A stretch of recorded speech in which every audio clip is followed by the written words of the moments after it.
नमः शिवाय। चरित्रवान की कथा ध्यान से सुने।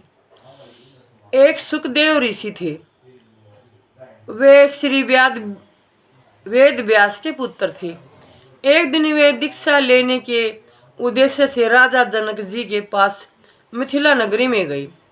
राजा जनक ने कहा कि सुखदेव, कल सुबह नाम दूंगा। उनके ठहरने की व्यवस्था अलग भवन में कर दी। एक सुंदर युवती को ऋषि जी की सेवा में परीक्षा के लेने के उद्देश्य से भेजा।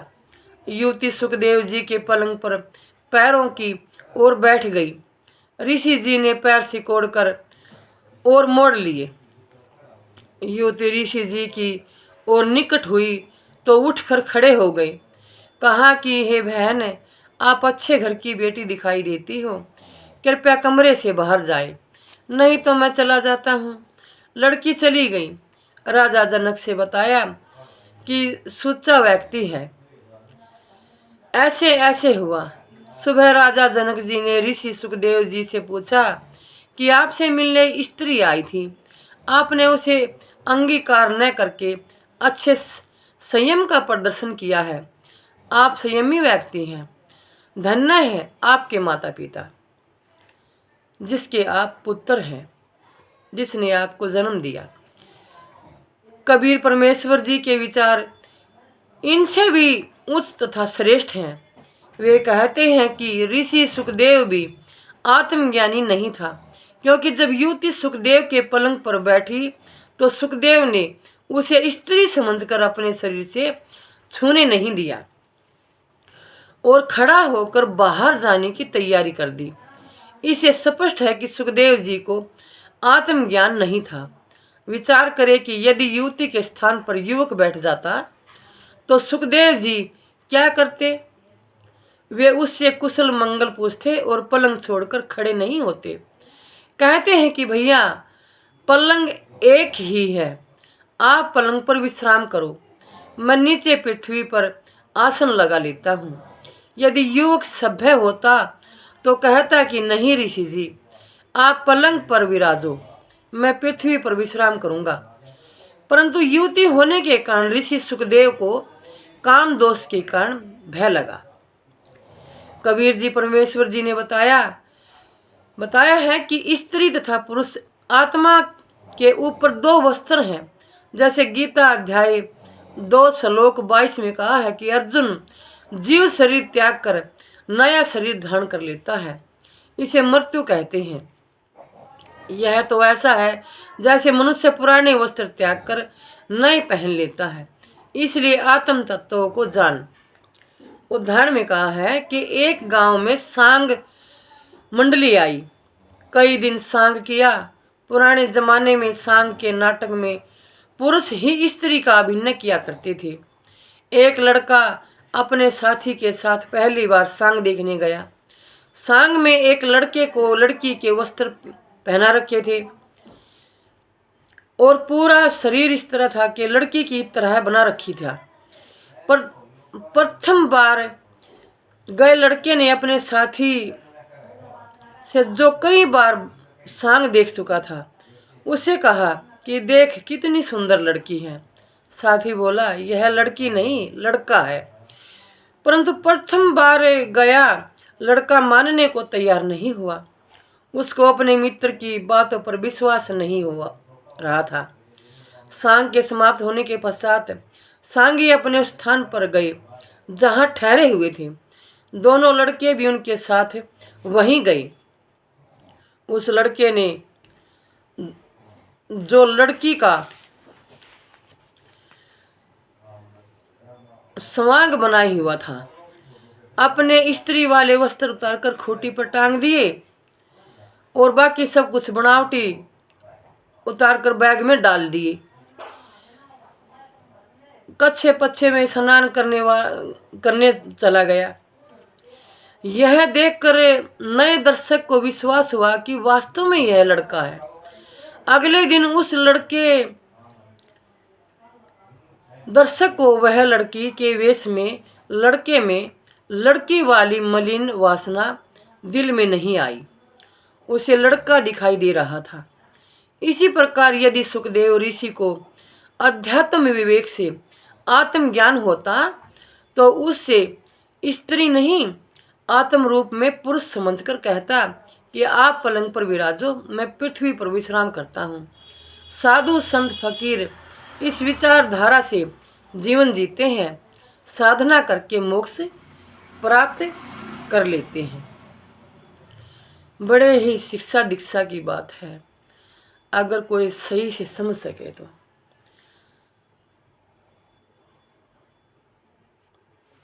नमः शिवाय। संगत का प्रभाव तथा विश्वास प्रभु का। एक गांव में एक व्यक्ति के विवाह को 10-12 वर्ष हो चुके थे, संतान हुई थी। उसी गांव से बाहर लगभग 2 किलोमीटर की दूरी पर एक आश्रम था। उसमें एक सिद्ध संत रहता था। वह गांव में से शिक्षा मांगकर लाता था। उसको 3-4 या अधिक दिन खाता रहता था। एक दिन वह उस घर से भिक्षा लेने गया जिस व्यक्ति को कोई संतान नहीं थी। स्त्री पुरुष दोनों ने साधु जी से पुत्र प्राप्ति के लिए चरण पकड़कर प्रार्थना की। साधु ने कहा कि एक शर्त पर संतान हो सकती है। स्त्री पुरुष से ने पूछा कि बताओ। साधु ने कहा कि प्रथम पुत्र उत्पन्न होगा, 2 वर्ष होने के पश्चात मुझे चढ़ाना होगा, उसे मैं अपना उत्तराधिकारी बनाऊंगा। आपको मंजूर हो तो बताओ। उसके पश्चात लड़की होगी, फिर एक पुत्र होगा। दोनों ने उस शर्त को स्वीकार कर लिया। साधु के आशीर्वाद से 10वें महीने पुत्र हुआ। 2 वर्ष का होने पर साधु को सौंप दिया। उस समय स्त्री फिर गर्भवती थी। उसने कन्या को जन्म दिया। फिर एक पुत्र हुआ, जिस कारण से साधु की महिमा और अधिक हो गई। उस आश्रम में युवा लड़कियों का प्रवेश निषेध था। जब वह लड़का 16 वर्ष का हुआ तो एक दिन गुरु जी को छाती में स्तन के पास फोड़ा हो गया, जिस कारण साधु जी दर्द के कारण व्याकुल रहने लगा। जड़ी बूटी बनाकर उस फोड़े पर लगाई। 4-5 दिन में वह फोड़ा फूटकर ठीक हुआ। तब साधु सामान्य हुआ। कुछ दिन के पश्चात साधु को बुखार हो गया। वृद्धावस्था व बुखार के कारण उत्पन्न कमजोरी की वजह से चलने फिरने में असमर्थ हो गया। साधु ने उस शिष्य को कभी गांव में भिक्षा लेने के लिए नहीं भेजा था, यह विचार करके कि कहीं जवान लड़का गांव में लड़कों के साथ बैठकर बुरी संगत में पढ़कर कोई गलत न कर दे, इसलिए उसे कभी नहीं भेजता था। स्वयं आप ही भिक्षा लेकर आता था, कहीं विवाह करने की प्रेरणा न हो जाए। परंतु उस दिन विवश होकर साधु ने अपने शिष्य से कहा कि बेटा भिक्षा मांग कर ला और गांव में प्रथम गली में चौथे घर से जो मिले उसे लेकर आ जाना, आगे मत जाना। लड़का गुरुजी के आदेशानुसार उसी घर के द्वार पर गया और बोला, अलख निरंजन। उस घर से एक 14 वर्षीय लड़की भिक्षा डालने के लिए द्वार पर आई तो साधु लड़का उस लड़की की ओर देखकर और गौर से देख कर और भी ज़्यादा गौर से देख रहा था। लड़की ने देख लिया कि साधु की दृष्टि में दोष है। लड़की बोली कि ले बाबा भिक्षा। साधु बोला, हे माई की बेटी, तेरे को ये सब क्या हो रहा है? ये उसने तो संसारिक का कोई ध्यान और कभी संसार देखा ही नहीं था। उसने तो अपने गुरु के उसमें छाती में जो फोड़े दिखे तो उसी बात का उसे स्मरण हुआ कि तेरी छाती में ये 2 फोड़े हुए हैं, आप आश्रम में आ जाना, तेरे फोड़े गुरुजी ठीक कर देंगे। हे माई की बेटी, आपको बहुत पीड़ा हो रही होगी। मेरे गुरुजी को तो एक ही फोड़े ने दुखी कर रखा था। यह बात लड़के साधु से सुनकर लड़की का अंदाज़ा और दृढ़ हो गया कि यह साधु नेक नहीं है। लड़की ऊंची नीची आवाज में बोलने लगी और साधु को गाली गलौज करने लगी और अपनी माँ बहन के फोड़े ठीक करा ले, इस तरह की बातें उसने संत महात्मा साधु जी को कही और कहा कि बदतमीज, तेरे को जूती मारूंगी। यह कहकर लड़की ने पैर की जूती निकाल ली और बोली, चला जा यहाँ से, फिर कभी मत आना। शोर सुनकर लड़की की माता भी द्वार पर आई और पूछा कि बेटी क्या बात है। लड़की ने उस साधु की करतूत माता को बताई। माता ने पूछा कि बाबा जी कहाँ से आए हो। लड़के साधु ने बताया कि इस आश्रम से आया हूँ, मेरे गुरुजी बीमार हो गए हैं, चलने फिरने में असमर्थ हैं, इसलिए पहली बार मुझे भिक्षा लाने भेजा है। मैं उनका शिष्य हूँ। मैंने तो इस बहन से पूछा था कि तेरे को बहुत तकलीफ है, बहुत दुखी हो रही होगी। मेरे गुरुजी को तो एक ही फोड़े फुंसी ने दुखी कर रखा था, दिन रात दर्द से व्याकुल रहता था। वे औषधि जानते हैं, आप गुरुजी के पास जाकर अपनी दवा बूटी करा ले। वह साधु लड़का उसी स्त्री का बेटा था जो साधु को चढ़ा रखा था। वह लड़की उस साधु बाबा की छोटी बहन थी। माता ने बताया कि यह तेरा भाई है जो हमने साधु को चढ़ा रखा है। यह दुनियादारी की खराब बातों से बचा है, इसको कुछ भी पता नहीं है। जो दोष बेटी तुझे लगा वह इस तेरे भाई में नहीं है। यह तो पाक साफ आत्मा से बोल रहा था। तूने गांव के चंचल युवकों वाली शरारत के अनुसार विचार करके धमकाया है। माई ने बताया कि साधु जी, मेरी बेटी के यहाँ फोड़े नहीं हैं, ये दूधी है, देख जैसे मेरी छाती पर है। इसका विवाह करेंगे, इसको संतान उत्पन्न होगी, तब इन दूधियों से इससे बच्चे दूध पिएंगे। साधु बच्चा बोला, हे माई, इसका विवाह कब होगा, कब इसको संतान होगी। माई ने बताया कि कभी 3-4 वर्ष के पश्चात विवाह करेंगे, फिर 2-3 वर्ष पश्चात संतान होगी। साधु लड़के ने आध्यात्मिक दृष्टिकोण से विचार किया कि परमात्मा को जन्म लेने वाले बच्चे की कितनी चिंता है। उसके जन्म से 7-8 वर्ष पूर्व ही दूध पीने की, उसके पालने पोसने की व्यवस्था कर रखी है। क्या वह हमारे खाने की व्यवस्था आश्रम में नहीं करेगा? हम तो गुरु शिष्य उस परमात्मा के भरोसे बैठे हैं, आज के बाद भिक्षा मांगना बंद। यह विचार कर रहा था कि माई ने पूछा, बाबा जी क्या चिंता कर रही हो? साधु बोला कि माई, चिंता समाप्त। यह कहकर भिक्षा सहित झोली थैला गली में फेंककर आश्रम खाली हाथ आया। तो गुरुजी ने पूछा कि भिक्षा क्यों नहीं लाया, झोली किसी ने छीन ली क्या? लड़के ने बताया कि गुरुजी, जब परमात्मा बच्चे के जन्म लेने से 7-8 वर्ष पूर्व ही सर्व खाने की व्यवस्था करता है, तो क्या अपनी आश्रम में नहीं करेगा? अवश्य करेगा। इसलिए मैं झोली गली में फेंक आया। साधु समझ गया कि यह काम चोर रास्ते में झोली फेंक कर आ गया कि रोज भिक्षा लेने जाना पड़ेगा। साधु व्यवस्था कुछ नहीं बोला। सोचा कि कल मैं दुखी सुखी होकर जैसे तैसे स्वयं भिक्षा लाऊंगा।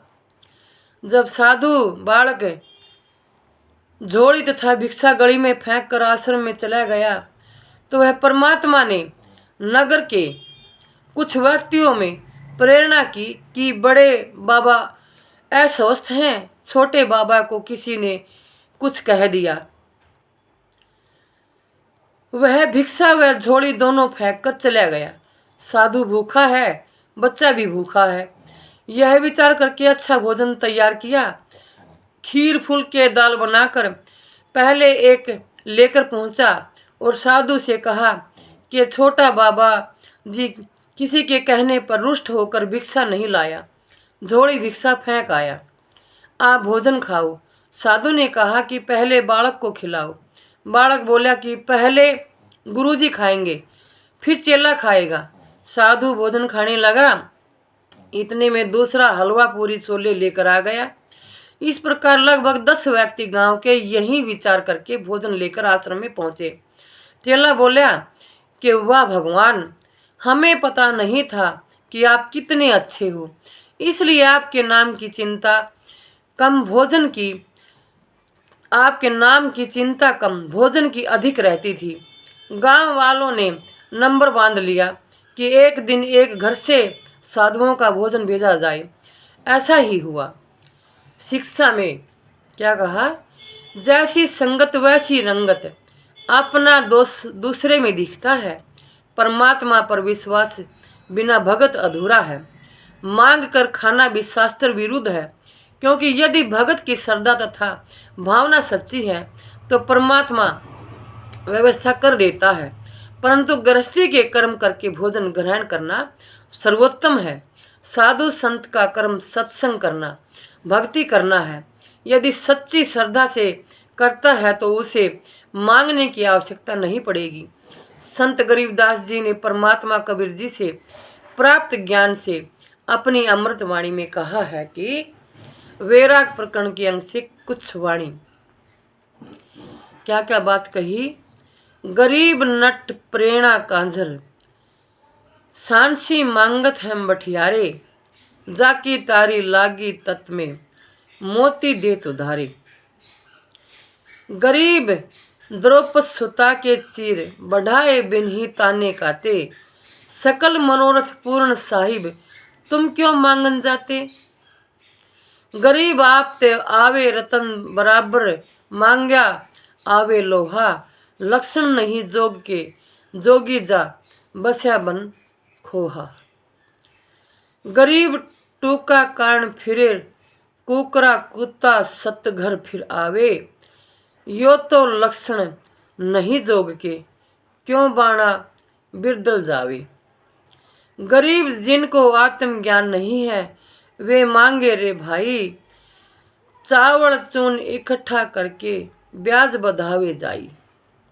गरीब जो मांगे सो भड़वा, कहिए दर दर फिरे अज्ञानी, योगी योग संपूर्ण जिसका, जो मांग न पीवे पानी। गरीब कद नारद जमात चलाई, व्यास न टुकड़ा मांग्या, वशिष्ठ विश्वामित्र ज्ञानी, शब्द विहंगम जाग्या। गरीब कबीर पुरुष के बालद आई, 9 लख बोडी लाहा, केशव से बनजारे जिसके देवे यज्ञ जुलाहा।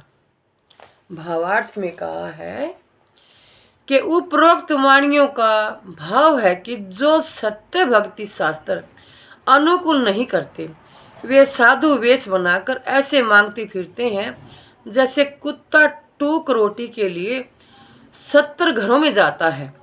जैसे अन्य जाति वाले नट पेरने कांजर व सांसी लोग रोटी के लिए भटकते थे।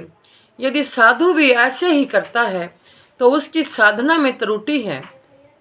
परमेश्वर कबीर जी अपना दैनिक कर्म जुलाहे का करते थे तथा सत्य साधना भी करते थे, वह सत्संग भी करते थे। सत्य भक्ति करने वाले की परमात्मा कैसे सहायता करता है, यह प्रमाण स्वयं कबीर जी ने दिया है। कथा इस प्रकार है, अगले उसमें सुने। नमस्कार।